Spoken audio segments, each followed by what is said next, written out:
Hey guys, welcome back. This is episode 7 of the Real Deal James Neal via Pro Mode, and this is the final episode that I shall be talking about the NHL draft and just really talking about the later picks of the first round. I spoke in the last two videos about the top four and also the trade of Corey Schneider to New Jersey, so this will just be a quick roundup of what I think about some of the other picks and who picked well and who picked not so well.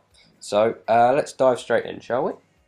One of the two teams that had three first round picks was the Calgary Flames, and I'm a little bit surprised they didn't choose a goalie um, with that young goalie Fukile available, and he slid quite a lot actually.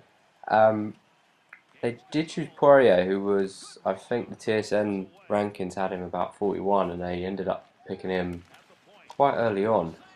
But I do like the Sean Monahan pick.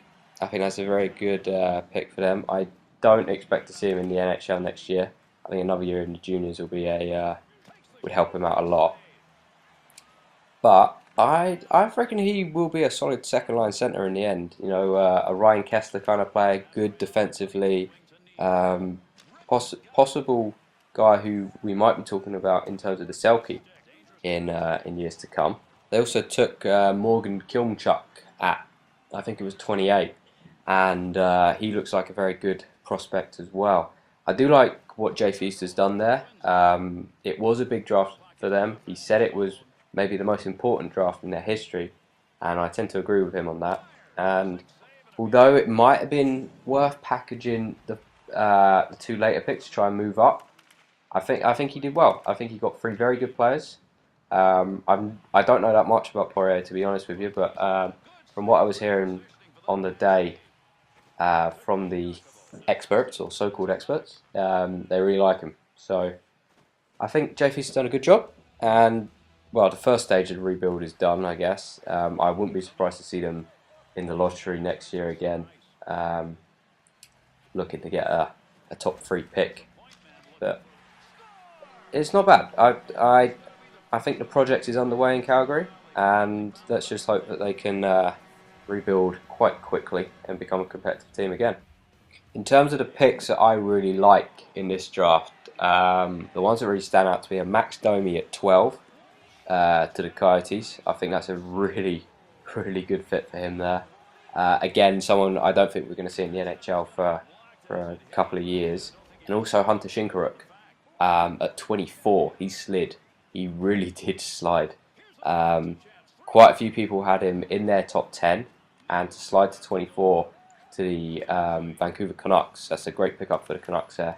They need prospects. They haven't actually really produced anyone. We saw Jordan Schrader come through a little bit last year, but they really haven't produced much from the draft in recent years, and they need players to take over from the Sedins in the end. Um, Also interesting thing was apparently Alex Edler was being shopped around a little bit at the draft, according to Mike Gillis. He had a few offers for him. Um, I'm surprised because he has a very friendly cap hit considering how good he is, and him and Dan Hamuse have made a good pairing in recent years. So that would have been a surprise to me if they had decided to trade Alex Edler. The two Buffalo picks as well, Rasmus Ristolainen and Nikita Zadorov, I think were very good for them. They addressed the issue of their troubled defense and size as well. They are big guys. When you saw them go up to collect the jersey, they were some of the few players that the jersey actually fitted properly and didn't swamp them. So yeah, those two. Um, Again, as I said in a previous video, Ristolainen is apparently NHL ready, so I wouldn't be surprised to see him get a tryout for 10 games at the start of the year. One interesting bit of business was the trading of picks between the Detroit Red Wings and the San Jose Sharks. San Jose moved up from 20 to 18 to get Marco Müller, a Swiss defenseman, and the Red Wings ended up with Anthony Mantha, a power forward, who's I believe he was one of the top goal scorers last year in his league. I would have thought the Sharks would have gone after a forward because they do have an aging core, really, apart from Logan Couture. He's really the one who's going to take them to the next level now.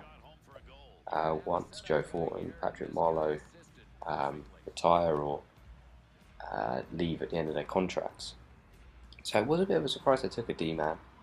Maybe they're looking to replace Dan Boyle long term with this young Swiss lad. But I was a bit surprised that Anthony Mantha won at 20, to be honest. Him and Hunter Shinkwit were two guys I thought who in a couple of years could be big time players in the league, and going at 20 and 24 was a slight surprise. But, you know, every draft there's a few players who slide down.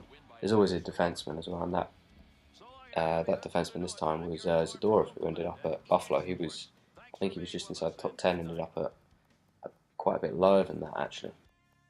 One pick which was very surprising was Philadelphia.